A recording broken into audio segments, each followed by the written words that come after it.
Hola, ¿cómo están? Bueno, me comunico nuevamente a través de este medio porque algunos de ustedes me dijeron que les había resultado práctico el otro video para ubicarse en esta etapa del taller. Retomo algo que si bien ya está escrito, nos sirve para organizarnos. El taller de lectura y escritura se divide en tres partes fundamentales. En la primera etapa, que es cuando uno recién ingresa a la materia y está tratando de entender por dónde va la cosa, explicamos los temas fundamentales que se necesitan para trabajar en este taller de lectura y escritura. Y después, por supuesto, para trabajar en otras materias, ¿no?, de sus carreras. Hablamos de géneros discursivos, hablamos de tipos textuales, hablamos de destinatarios previstos, de ámbitos de circulación de un texto, del paratexto con todas sus características, y estuvimos analizando fundamentalmente textos explicativos. El primer parcial, que pasamos hace poquitos días, se basó fundamentalmente en el análisis de un texto explicativo con todos los recursos que tiene. Cuando hablamos de un tipo textual predominante, retomo algo que ya comentamos, no quiere decir que sea el único tipo textual de ese texto. Es el que predomina porque es el que organiza el texto. Según la intención que tiene un autor, va a escribir con determinados recursos. Para el primer parcial nos basamos en textos explicativos donde el autor supone que el lector no conoce el tema y por lo tanto echa mano a todos los recursos que tiene a disposición para que ese tema se entienda. Entonces trabajamos fundamentalmente con la definición, comparaciones, ejemplos y trabajamos mucho la reformulación. La reformulación es una técnica de escritura, podríamos decir, es una manera de volver a explicar con otras palabras lo que ya se dijo antes. Los profesores cuando dan cátedra están constantemente reformulando, explican una idea y después la vuelven a explicar de otra manera, cambiando quizás el orden de las palabras, buscando sinónimos, y eso es lo que nosotros les pedimos también en las escrituras de ustedes. En los parciales se evalúa y se tiene muy en cuenta como un criterio de evaluación que ustedes no copien y peguen el texto, sino que sean capaces de reformularlo. Insisto, no es muy complicado, es cuestión de práctica, muchos de ustedes lo hacen muy bien. Reformular es volver a decir de otra manera, buscando un sinónimo, por ejemplo, de un verbo. Hay palabras claves que no vamos a poder reformular.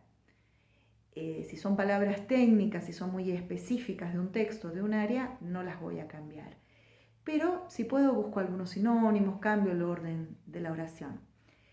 Tengan en cuenta en los trabajos prácticos y en el segundo parcial que generalmente la consigna da un comienzo dado. Ustedes, por ejemplo, tienen que empezar diciendo en el texto, y aparecen comillas para citar el título del texto fuente, se abarca el tema de, o se habla acerca de. Ustedes tienen que respetar ese comienzo. Algunos de ustedes en el parcial no lo respetó, no lo tuvo en cuenta. Los obliga a empezar a escribir desde esa estructura dada. Eso ténganlo en cuenta en el segundo parcial. Ahora en esta etapa, entre el primer parcial y el segundo, que no hay tanto tiempo, porque el segundo parcial va a ser en el fin de semana del 27 y 28 de junio, vamos a trabajar, ya estamos trabajando con texto argumentativo. En este tipo de textos, la intención general, la intención que organiza el texto, es convencer o persuadir a otro de una hipótesis. El texto argumentativo tiene una estructura básica que es hipótesis y argumentos. La hipótesis no es más que la idea principal del autor, es la idea central. Podríamos resumir en una frase, en una sola oración, toda la idea de un autor o una autora a lo largo de un discurso. Digo que la estructura básica es hipótesis y argumentos porque a esa idea básica hay que desarrollarla para precisamente convencer o persuadir a quien está leyendo. En esos argumentos vamos a emplear distintos recursos. Los recursos propios del texto argumentativo son, por ejemplo, las preguntas retóricas. Preguntas retóricas son aquellas preguntas que no se hacen para que alguien conteste, sino que se hacen para despertar una reflexión, para afirmar de alguna manera, aunque parezca una pregunta. Una cosa es preguntar ¿qué hora es? Y que alguien mire el reloj y diga la hora, conteste. Y otra cosa es preguntar, por ejemplo, ¿hasta cuándo el discurso machista se va a imponer en la sociedad, tanto en la intimidad como en la escena pública? Si hago esa pregunta, no estoy tratando de que ustedes me digan cuándo va a ser el día y la hora exacta en el que ese discurso no se va a imponer más, sino que estoy tratando de llamar la atención sobre una realidad, hacer reflexionar. Bueno, los textos argumentativos utilizan mucho las preguntas retóricas. Utilizan también las citas de autoridad. Las citas de autoridad son las citas de otros, no de mi propia palabra, de otro que generalmente es prestigioso en el tema, que ya ha estudiado el tema o que tiene cierto peso en la comunidad o en la institución en la que estamos actuando o hablando, y que sirve para reforzar mi propia palabra, mi propia idea. Esas son las citas de autoridad.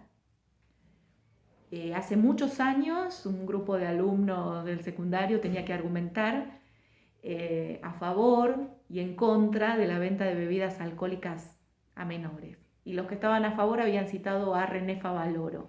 Como dijo el doctor Favaloro, una copita de vino en cada comida ayuda a prevenir, bla, bla, bla. Eso quiere decir tomar a alguien prestigioso en el tema a mi favor. O sea, hacer una cita que me convenga, ¿sí? Así como a veces en un texto argumentativo se incluye la palabra de otro para respaldar la propia, también hay figuras dentro de la argumentación que tienen que ver con discutir con la palabra ajena, con la que no estoy de acuerdo. Se trata de una concesión, conceder cierta parte de razón al otro para después discutirlo. Esto sucede mucho en las discusiones cotidianas, donde cada uno quiere imponer su idea al otro y dice, ya sé, me vas a venir con tal y tal cosa, me vas a decir esto. Está bien, tenés razón, pero... Y ahí viene la propia idea, ¿no? Es una concesión, conceder que algo de verdad hay en la idea contraria y después demostrar la propia. O lo que se llama la contraargumentación, que es decir, traer directamente la idea contraria y discutirla, refutarla, demostrar que no es válida, que mi idea es mejor. Obviamente los textos argumentativos son complejos, porque son subjetivos, porque quien habla o quien escribe para dar su opinión acerca de algún tema no trata de disimular su opinión, todo lo contrario, trata de exponerla y aparece la primera persona. Puede aparecer el yo directamente nombrado, la primera persona gramatical es yo y en plural nosotros. Puede aparecer directamente nombrado o puede aparecer la primera persona en los verbos, ¿no? Observo, opino, me parece. Entonces ahí se nota la desinencia del verbo, la primera persona. También la subjetividad, es decir, la postura del sujeto que habla, se nota en los adjetivos calificativos. Esto es aberrante, es atroz, es magnífico, es fantástico. Esos son adjetivos calificativos que tienen toda una carga de valor y todos los juicios de valor, por supuesto. Digo que son complejos porque a veces la idea principal, la hipótesis, es muy clara en el texto. Uno hasta podría subrayar una frase que resume la idea principal. Y a veces hay que construirla, hay que armarla con 2 o 3 ideas desperdigadas en el texto y formar una sola frase que resume la hipótesis, ¿sí? Generalmente les pedimos que formulen la hipótesis o que elijan entre hipótesis posibles cuál es la de ese texto y que busquen por lo menos 3 argumentos para reforzar esa hipótesis. Si un texto tiene 3 argumentos que pueden ser preguntas retóricas, estadísticas, anécdotas, algún otro recurso, si por lo menos encontramos 3 argumentos para reforzar una idea, quiere decir que está bien, puede ser que esa sea la idea principal, ¿sí? Toda la práctica que estamos haciendo ahora en las actividades, en estas clases, apunta a ese lado, a que ustedes puedan reconocer la idea principal de un texto, con qué argumentos se sostiene esa idea principal y cómo se formula la hipótesis. Hay una actividad en la que les dan modelos de hipótesis y ustedes tienen que decir cuál es la adecuada.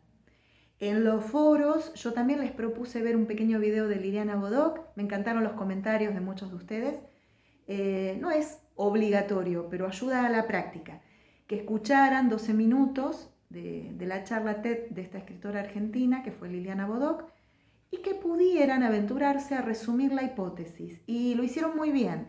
Yo fui comentando algunos y voy a leer cómo tendría que quedar, por ejemplo, una hipótesis posible. En esa charla TED de Bodoc, una manera, no hay una única manera de redactar la hipótesis, pero sí hay un modo correcto, que es como una afirmación en tiempo presente. Entonces, una manera posible podría ser: la ficción tiene la capacidad de mentir para decir la verdad. Fíjense que ahí aparece una frase afirmativa, como si fuera una verdad indiscutible, con un verbo en tiempo presente, tiene.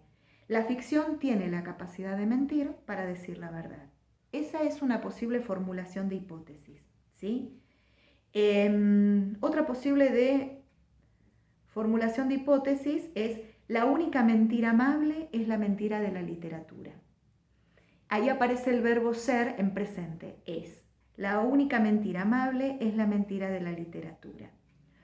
O otra manera de formular la idea principal de la autora es: la palabra poética es una palabra que dice lo que no dice.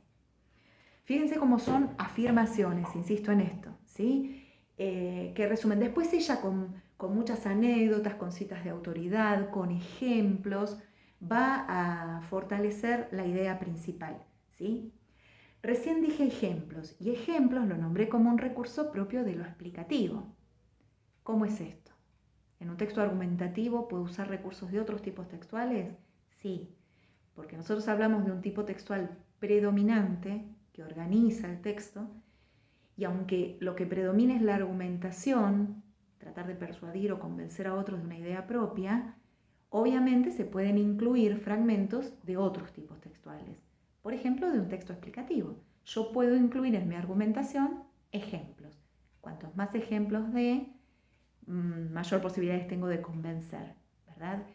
En la nota de opinión que ustedes tuvieron que analizar sobre el caso de una nena violada en la localidad de Moreno y que el hospital no aplicó el protocolo de aborto no punible, en ese caso los médicos que dan su opinión, que su opinión consiste en criticar, ¿no?, al hospital, en demostrar que tendría que haber aplicado el protocolo, ellos para dar la opinión citan muchas estadísticas, ¿verdad? Muchas estadísticas que demuestran que las adolescentes también tienen riesgos al quedar embarazadas, etc. Es decir, se pueden usar recursos propios de lo explicativo, también propios de lo narrativo. Si yo tengo que convencer a otro, voy a contar una pequeña historia, puede ser una anécdota personal, como hizo Liliana Bodoc en el video. Contó la historia de la pérdida de su madre y de su dolor y una anécdota en la escuela.